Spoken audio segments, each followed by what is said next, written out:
Nashville hot is goodness in the making.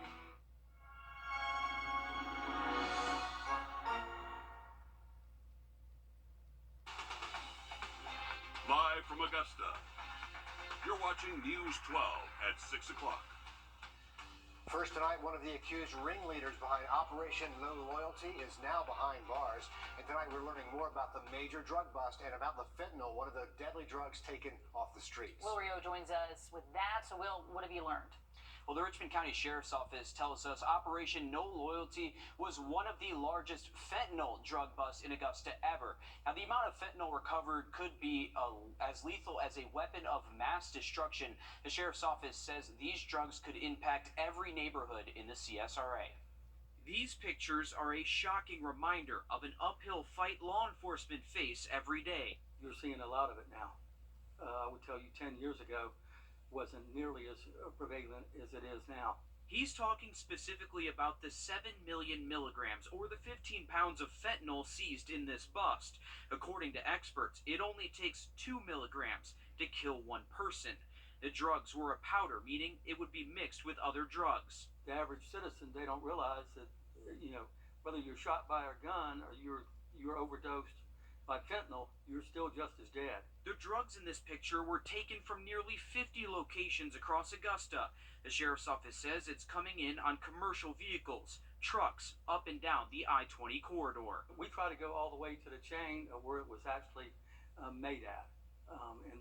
What we try to do is, and for the trafficking patterns here in Augusta, the source city is usually going to be Atlanta, is where all the fentanyl, most of the fentanyl is coming from. And then when you leave Atlanta, tracing it back to the source, then it's going to probably be southwest border, probably somewhere in Texas, from the lab. Clayton says every major city is receiving these drugs from Atlanta in a 300 to 500 mile region. I'm a firm believer that every time we do take off a certain amount of drugs like that, especially a large amount like this, is there's a diffusion of benefits. And it's saving lives. And saving lives. Now, of the 57 people arrested in this bust, 21 of them were between the ages of 18 to 25. Clayton says these gangs often target young people in low-income areas. The Richmond County Sheriff's Office tells us they are continuing to track down suspects in this operation. Of course, we'll keep you updated as this case moves forward. Also new tonight, Commissioner Catherine Smith McKnight mentioned the massive drug arrest after today's committee meetings. Last week, commissioners toured the Webster Detention Center to see some of the problems there. Yesterday, 55, 60 more were arrested for a drug bust, and now we've got them in there now as well. So it's definitely overcrowded. Leadership is still looking to see what can be accomplished before the 2024 budget gets approved. Taking a look outside over Walton Way and the Medical District this afternoon, another gorgeous day to get outside, Riley. Absolutely. A woman was arrested and charged with murder after a deadly shooting on Maxwell Street. The Richmond County Sheriff's Office says Mary allegedly shot Precious Datanak multiple times, killing her. Moore is also facing 2 felony weapons charges. Also new tonight, a suspect behind bars in one of 2 deadly hit-and-run crashes just a mile apart from each other. They both happened Saturday night. Richmond County investigators say Rodriguez Walk was arrested yesterday, charged with homicide by vehicle and more. Mr. Walker there, they say he hit Broderick Parker on Richmond Hill Road. Investigators still need help solving that other deadly hit-and-run over on Lumpkin Road and Fleming Drive. If you have any information about the case, call Richmond County deputies. Sad news today from Grovetown High School. The Columbia County School District says Sonia Wells, an English language arts co-teacher, has passed away. They say she was also the junior varsity cheerleading coach and assistant girls basketball coach. Counselors will be on campus to support those students and staffers dealing with this loss. We'll let you know more about plans to remember that teacher. For 36 years, T-Bone Steakhouse has made their mark as a community staple, from helping local charities and schools to feeding our community. Now they're mourning the loss of founding member Mark Cummins, who died after his long battle against cancer. Our Hallie Turner talked to those who knew him best, who say Mark is leaving behind a legacy of kindness. The old saying goes, heroes get remembered, but legends never die. While T-Bone's legend Mark Cummins recently lost his battle to cancer, he's leaving behind a legacy of passion many say continues to grow outside of the doors of T-Bone's. Once you met Mark for the first time, you were family. Like, you knew him. He was your dude. Some people got it, and Mark had it. Known for his larger-than-life personality, smile, and work ethic, the word stranger was not part of Mark Cummins' vocabulary. Mark didn't just hang out with one crowd. He didn't just meet one person. He wasn't, a one percenter. Grassroots through and through, and his family worked hard their lives. He encouraged that in the community. From feeding his community to getting staff ready for Masters Week, he said, "I am very passionate. Do not mistake my passion for anger." His family and community came first. He always just wanted the best from everything that he did and wanted the best from everything that he was a part of. And T-Bones was a big part of that. Friends say cancer never got in the way. He knew he was dying, but throughout his whole year, he always was just upbeat and was just great. I can remember a conversation with a bunch of people in the room, and they asked him a question, and he goes, "I don't know.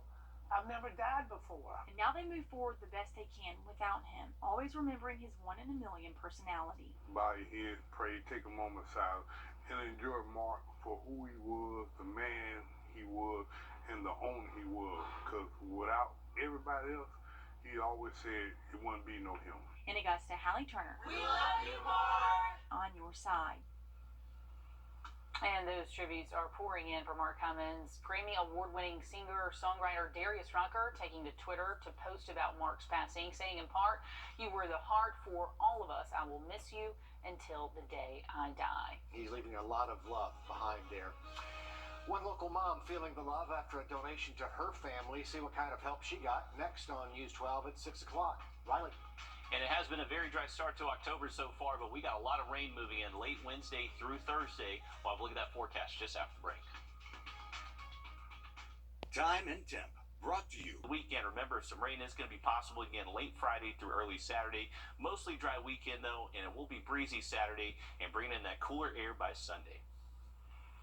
Today, a local organization gave back to a woman as a thank you for her commitment to the community and her mission to help children. As Taylor Martin shows us, Lennox Feels the Love partnered with Sid Cox for the first time to honor a local physician whose foster care journey quickly turned into adoption.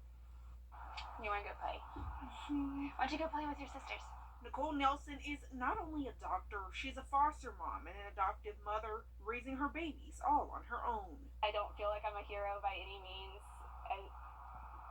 There's a lot of people who foster, and it's a good thing to do, foster and adoption. After graduating medical school, she joined the foster care program here in Augusta and never could have imagined where the journey would take her 5 years later. Yeah, no, I love my kids. I can't imagine life without them at this point. Her love for helping others and her love for her kids is exactly why her priest at St. Mary's on the Hill nominated her for the Feel the Love program. And while it was a surprise in her home that was built in the 80s, she says the new HVAC system came just at the right time. I looked at what it would cost to replace the downstairs one, and it was going to be something like $10,000. It was a lot of money because of the coding, and so I've been trying to save up for it, but it wasn't in my budget. Both Lennox and Sid Cox say it's a program they're trying to get more people involved in. We would have liked to have serviced and helped another 100 people this year if we had them. So we're prepared and capable of taking this to a larger scale, and we'll work hard to make that happen here in the future. Reporting in Augusta, Taylor Martin on your side.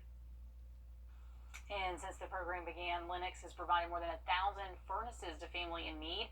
And with the addition of donations, thermostats, installations, parts and supplies, and labor, they've invested nearly $5 million to help out. That's a lot of help in the community. Yeah. If you'd like to nominate someone, we have the information to do that on our website. Okay, Greenbrier softball team getting it done again. They are region champs for the second year in a row. Dan joins us live from Greenbrier. Next in sports. First alert. We are excited to announce that the Medicare Specialist is now the 64 Insurance Group. And while we've expanded our portfolio to include other health insurance products, we are still your go-to for all things Medicare. Don't wait until you're 65 to call. Are-you64.com. Part of the Honda line of rugged vehicles. Visit your local Honda dealer where new vehicles are arriving daily. Buy online or reserve from select Honda dealers. Hey, Jill, what's the matter? Man, this name change is stressing me out. Everyone will know we still specialize in Medicare. Yeah, I know that, but what about this? Are-you64.com. On your sideline, sports brought to you by the Hawk Law Group.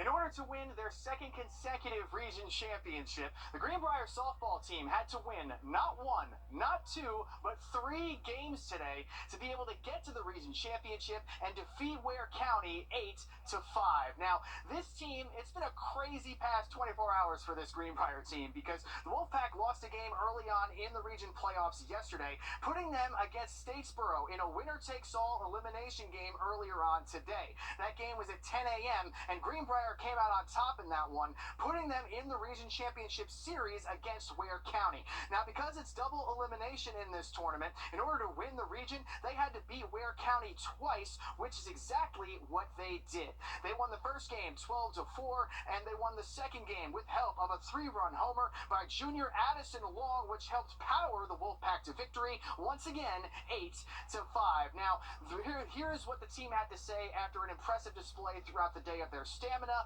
and everything they had to work through to be able to win the region championship.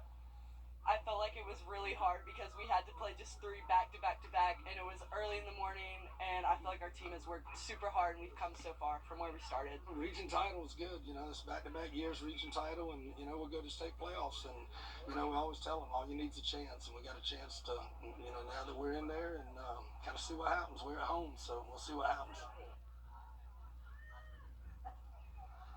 Now, I mentioned how crazy of a turnaround this was for this team because in the last 24 hours, they played 5 games in the region champion tournament, and in order to get to this point, they actually played 32 innings, 30 of which were pitched by senior Taylor Schneider, which is incredible to have that level of stamina to get the job done and pitch as well as she did and help lead her team to victory because now that they won the region, they locked up the #1 seed in the state playoffs, which will be right here at Greenbrier, giving them home field advantage in the state playoffs next week. Reporting from Greenbrier High School, Dan Booth on your side.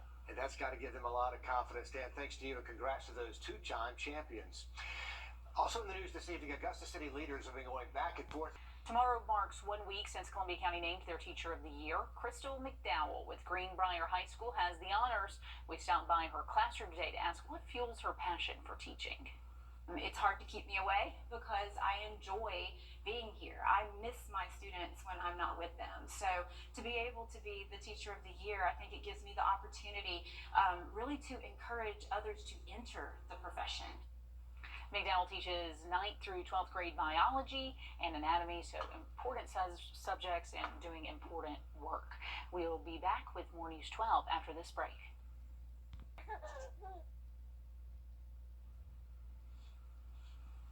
Okay, taking a look, a new business now open in Evans. We stopped by Teaspoon Augusta today to check it out. The store offers Asian fusion, boba teas, chilled and hot drinks, pastries, and more. You can find them right there in Mullins Colony Drive near the Belk and the Kohl store in Evans. Riley, not a bad night to get out there, grab a beverage, take a walk, and just enjoy this cooler air. Absolutely. Definitely take advantage of the dry weather this evening and tonight because we have some pretty wet conditions heading our way starting late tomorrow, lasting throughout the day Thursday, and then we could see another round of rainfall between Friday and Saturday morning. Luckily, most of that rain does clear out for the weekend, so outside of just a stray shower early Saturday, mostly dry Saturday afternoon and early next week. Sounds good. Our next live update, 7 o'clock on NBC 26. And we'll see you tonight at 11.